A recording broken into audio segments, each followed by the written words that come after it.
This Sunday, the long waiting you have carried is not being dismissed, and the quiet ache in your chest is not proof that God has forgotten you. You may have opened your eyes this morning with the strange sense that something is ending. Even though nothing around you looks different yet, you have waited through unanswered prayers, delayed decisions, unfinished conversations, and doors that seem to remain closed no matter how faithfully you knocked. Perhaps your shoulders have become accustomed to carrying what your heart was never meant to carry alone. Perhaps the deepest pain is not simply that you are waiting, but that you no longer know what the waiting means. If you have sensed that this Sunday is calling you to recognize a turning point, stay with this message, because the question is not whether God has stamped a guaranteed event onto a date, but what He may be teaching you to see, release, and receive in this season. You are not being asked to manufacture a miracle with your emotions or force an outcome with your words. You are being invited to meet this day with an awake heart. When a season has lasted so long, even hope can feel exhausting. You may wonder whether your patience has become passivity, whether your silence has become fear, or whether your faith has been reduced to surviving one more morning. If you can feel something meaningful happening inside you without knowing how to name the season, the call of the chosen. A 30-day journey can help you identify what this period may be forming, understand the questions beneath your waiting, and move toward reflection with greater clarity instead of confusion. To access the ebook, go now to the top of the comments and click the link in the pinned comment. Then return to this message with the same quiet honesty you brought into it, because the answer will not begin with pressure. It will begin with recognition. This Sunday may not be a guarantee that every circumstance changes today, but it can become a faithful marker of the moment you stop treating your inner awakening as meaningless. The body often knows that a long season has become heavy before the mind admits it. You may notice it when you sit on the edge of your bed and remain there longer than necessary, listening to the room before deciding whether you have enough strength to enter the day.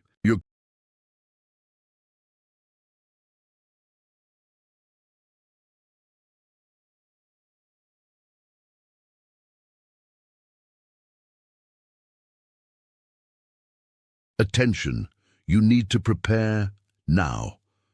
I put together an exclusive resource for those who feel set apart for something greater, but live surrounded by noise, distractions, and mental overload. This is a 30-day journey that will transform your life.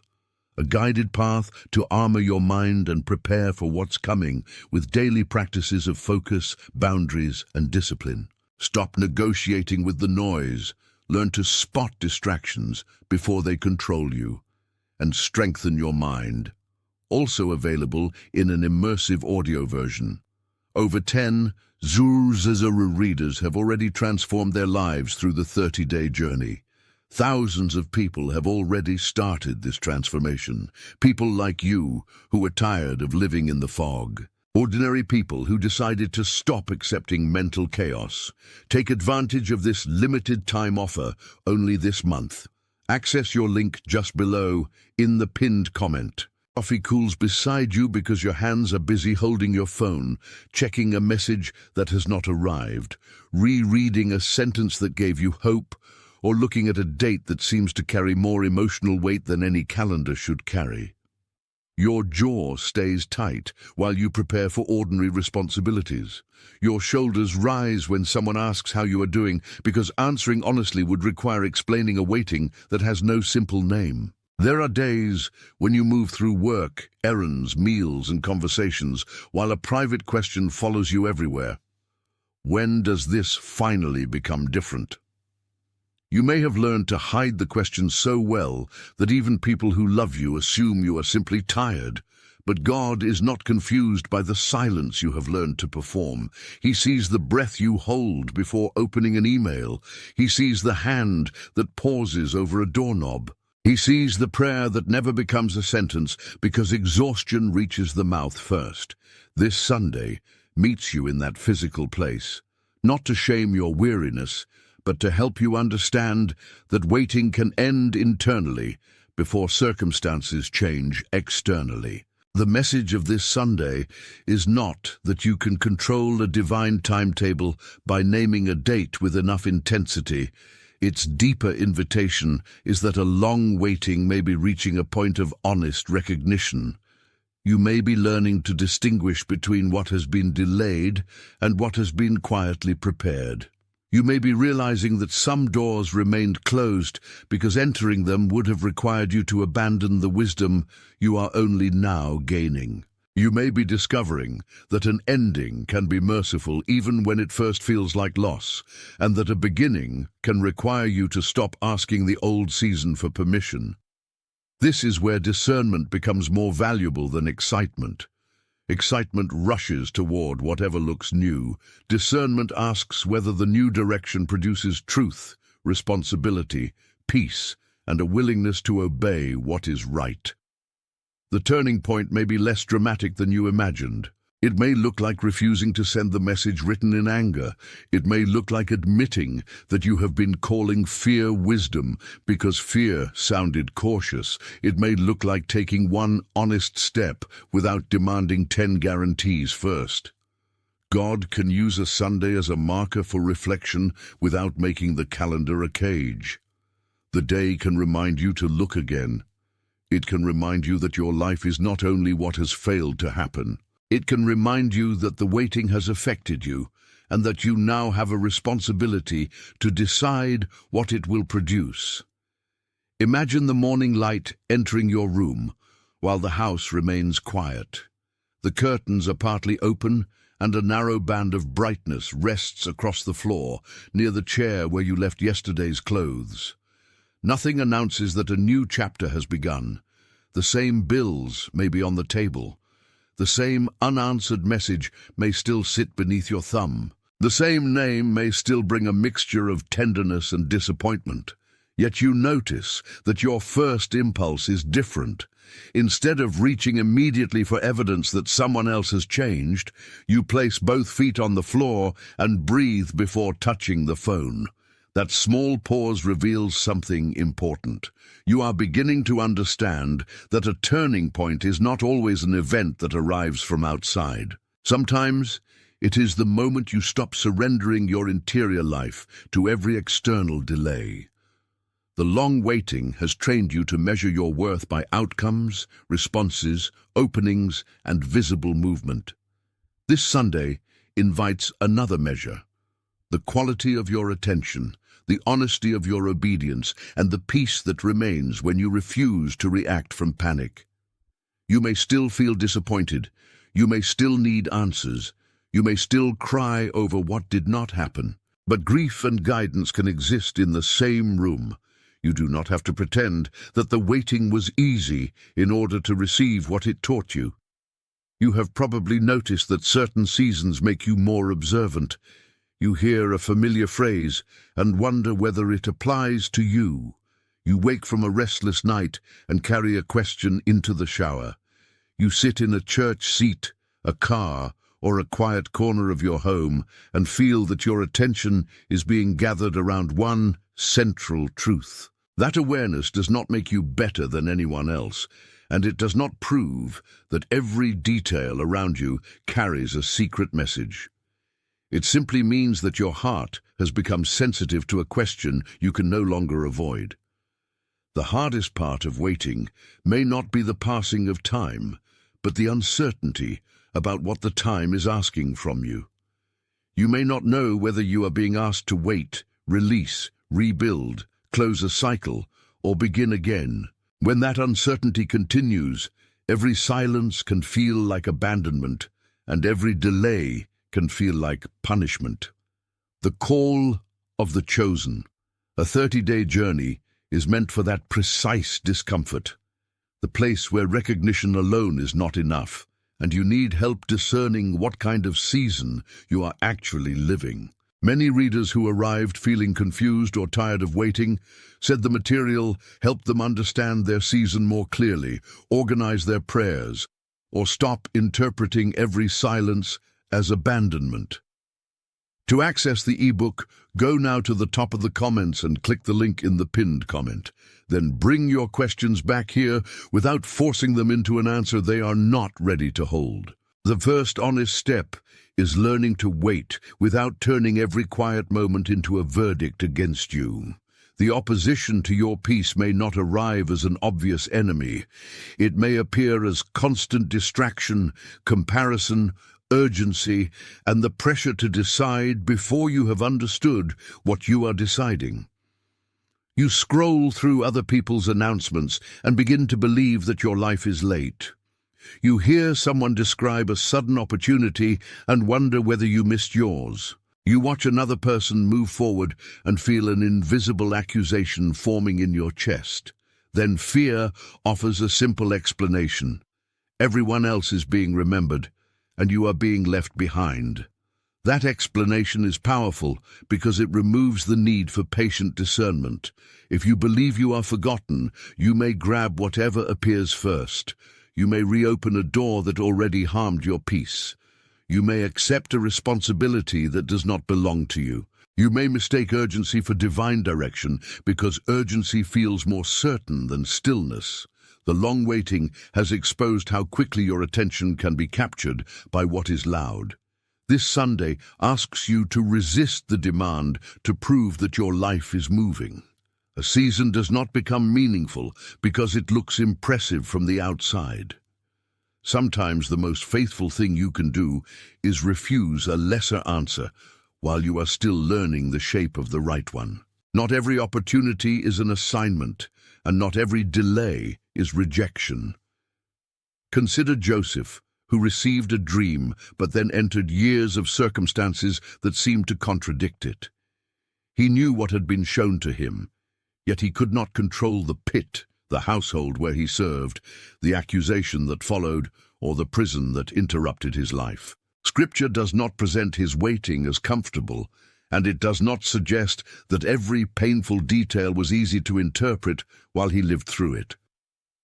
Joseph had to remain faithful in ordinary rooms before he was entrusted with visible responsibility. That matters for you because your own formation may be occurring in places no one applauds. It may be happening while you keep your word, finish your work, care for someone difficult, choose integrity when resentment would be easier, or pray without receiving immediate confirmation. The long waiting does not mean you are required to understand every reason behind it. It means you can choose what kind of person you will become inside it. Joseph did not need to pretend that the prison was a palace. He needed to remain responsive to God in the place where he actually was. Your kitchen, office, car, bedroom, and quiet church seat can become places of honest formation. This Sunday may help you see that the waiting did not erase your calling to live faithfully. It revealed whether your faith depended entirely on visible movement. When a person ignores the signal of a season for too long, the cost is rarely one dramatic mistake. More often, the cost appears through repetition. You keep returning to conversations that leave you smaller. You keep explaining your boundaries to people who benefit from misunderstanding them. You keep making decisions from fatigue and then calling the consequences bad luck. You keep asking for peace while feeding the very comparisons that disturb it. The pattern becomes familiar enough to feel safe, even when it is painful. You may begin to organize your life around the possibility that nothing will change, and then feel threatened when change requires new behavior from you. A long waiting can harden attention if it is interpreted only as deprivation. You stop looking for wisdom because you assume the answer will hurt. You stop preparing because disappointment feels less embarrassing when you expect it. You stop receiving encouragement because hope seems dangerous. Yet the purpose of recognizing this Sunday is not to frighten you into action. It is to interrupt the cycle gently. If the waiting has been teaching you that your identity cannot rest on another person's response, then continuing to chase that response will keep you tied to the lesson instead of allowing you to live its truth. What you ignore often returns as the same question in a different scene. So let this Sunday be understood with care. The long waiting may be ending as an inner agreement with helplessness, even if some external circumstances still require time. The turning point may be the moment you stop calling every closed door a personal rejection. It may be the moment you stop demanding that God prove his care through the exact outcome you imagined. You can receive the emotional truth of this message without claiming that heaven scheduled a guaranteed reward for this date. You can let the day become a marker of renewed attention, remembrance, and obedience. If this message is naming a threshold in your heart, type the words 888 in the comments as a simple confirmation that you are choosing awareness instead of panic, and then return to the message. Let the act remain a quiet sign of agreement with the responsibility before you, not a formula for controlling the future. The number cannot move the spiritual realm, and your declaration cannot force a result.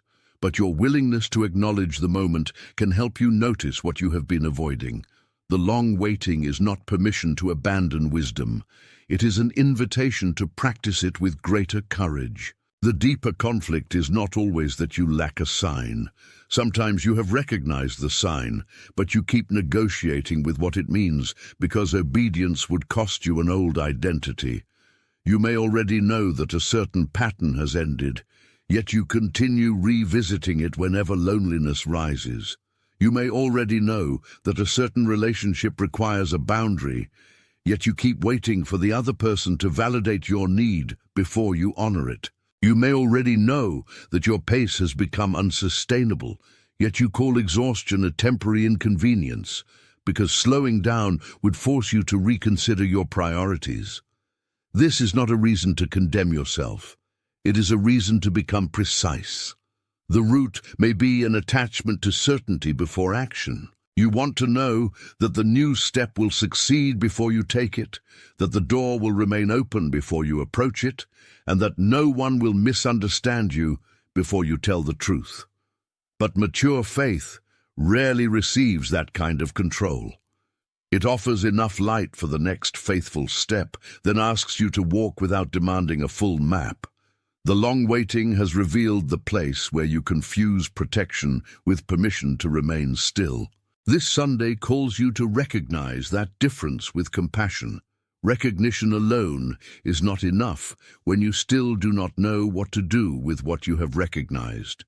You may see the pattern clearly in the morning and then forget it when an old message arrives at night. You may understand that fear is steering you, but still need a way to pause before responding. You may sense that a cycle is closing, yet feel guilty for allowing it to close. The Call of the Chosen. A 30-day journey can serve as a practical companion while you reflect, pray, examine your decisions, and identify the next faithful step without turning every emotion into an instruction. If you are tired of collecting insights that never become action, this journey can help you translate recognition into daily attention, steadier boundaries, and a more honest response to the season before you. To access the ebook, go now to the top of the comments and click the link in the pinned comment.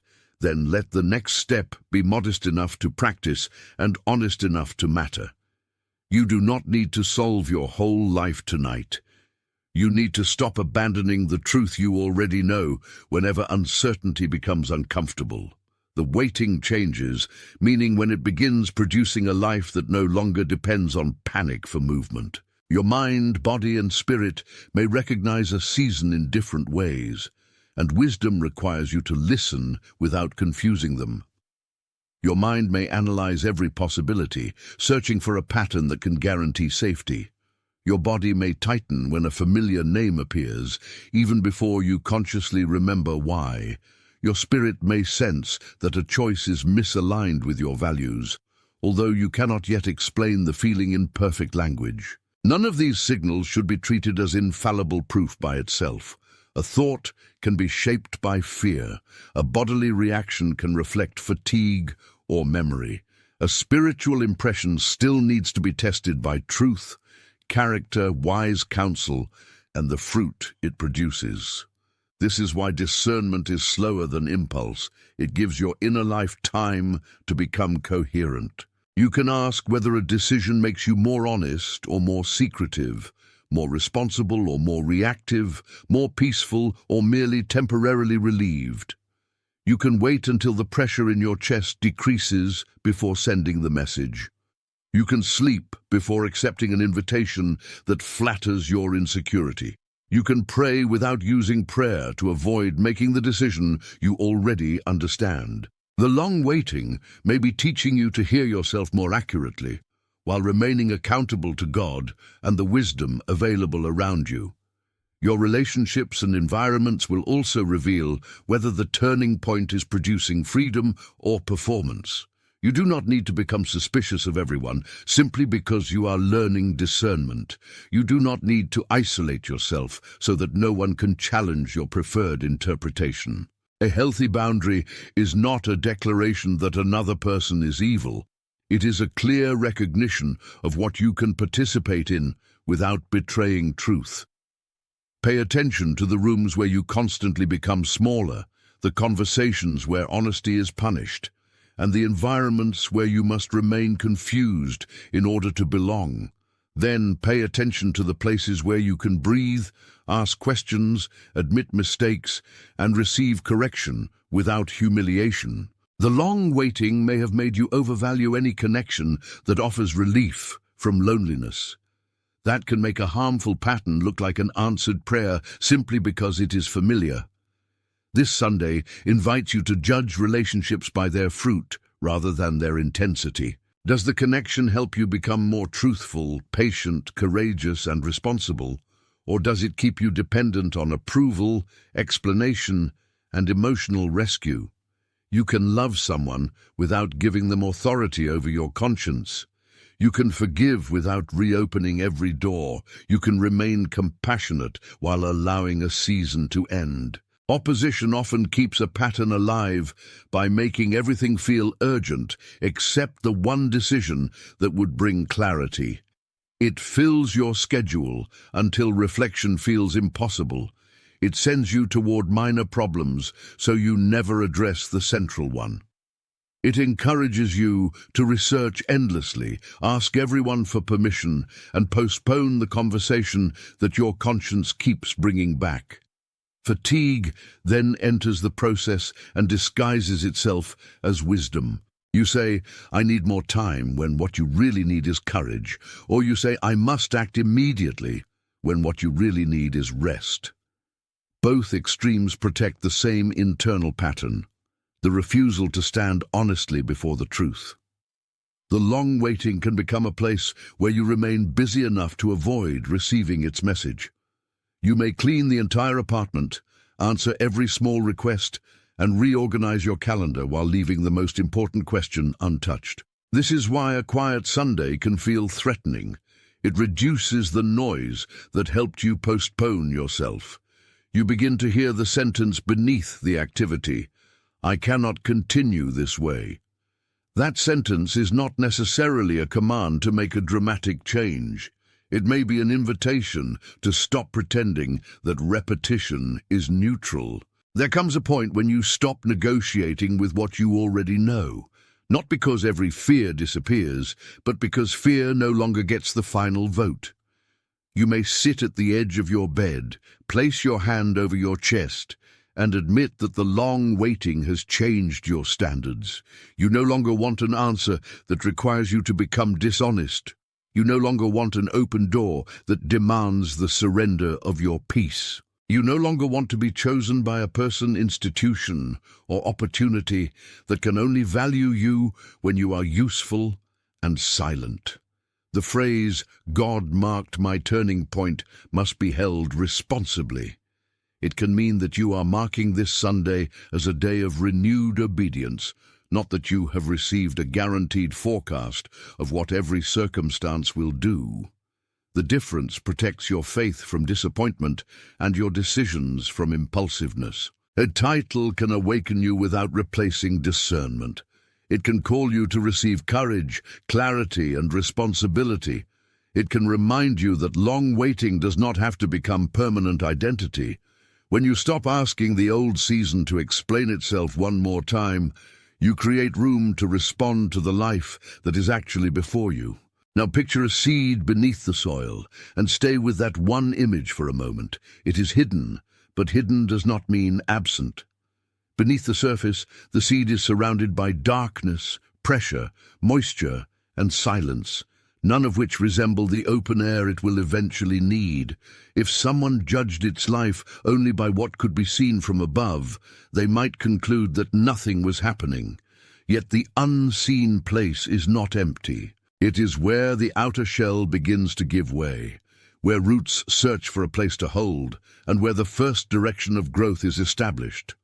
Your long waiting may feel like that hidden ground.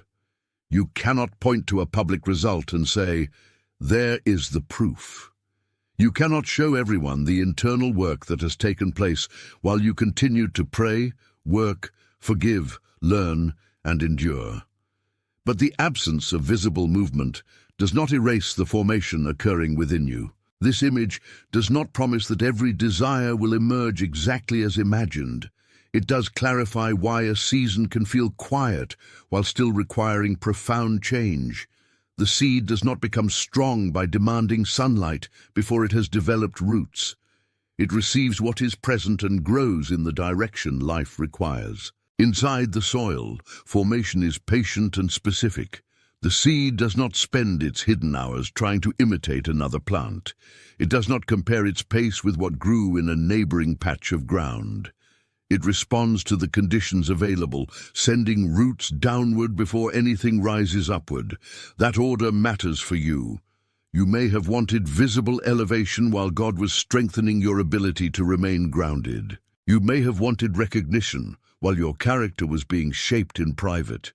You may have asked for a new position while learning how to carry responsibility without resentment. The long waiting has not necessarily been a punishment or a delay imposed on your worth.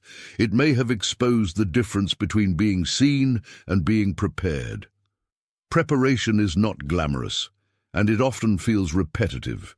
You make the same honest choice again. You practice the same boundary again. You return to prayer after disappointment again. You tell the truth, even when no immediate reward follows. These hidden acts may seem too small to count, but they are changing what you can sustain. A visible opening without inner stability can become another source of pain. The quiet work beneath the surface is giving your future more support than applause ever could. The soil can also be difficult. It presses closely around the seed, limits movement, and offers no explanation for how long the darkness will last. In the same way, your waiting may have contained constraints you did not choose. A door closed before you were ready to release it. A relationship changed without giving you the conversation you wanted. An opportunity passed while you were still recovering from an earlier disappointment. You may have felt covered over by circumstances, overlooked by people, or confined to responsibilities that left little space for your own becoming. The pressure was real, and you do not need to rename it as pleasant in order to learn from it. But pressure does not automatically mean destruction, just as delay does not automatically mean rejection. What matters is what the pressure is revealing and how you respond within it. Are you becoming more rooted in truth or more desperate for any opening? Are you learning patience or merely postponing necessary action? The seed remains alive without pretending the soil is easy. You can do the same. This Sunday does not ask you to celebrate every hardship. It asks you to notice that being covered is not the same as being forgotten, and that hiddenness can protect fragile growth from premature attention. You need to prepare now. I put together an exclusive resource for those who feel set apart for something greater, but live surrounded by noise, distractions, and mental overload. This is a 30-day journey that will transform your life. A guided path to armor your mind and prepare for what's coming with daily practices of focus, boundaries, and discipline. Stop negotiating with the noise. Learn to spot distractions before they control you, and strengthen your mind also available in an immersive audio version. Over 10 Zurzururu readers have already transformed their lives through the 30-day journey. Thousands of people have already started this transformation. People like you who are tired of living in the fog. Ordinary people who decided to stop accepting mental chaos. Take advantage of this limited time offer only this month. Access your link just below in the pinned comment.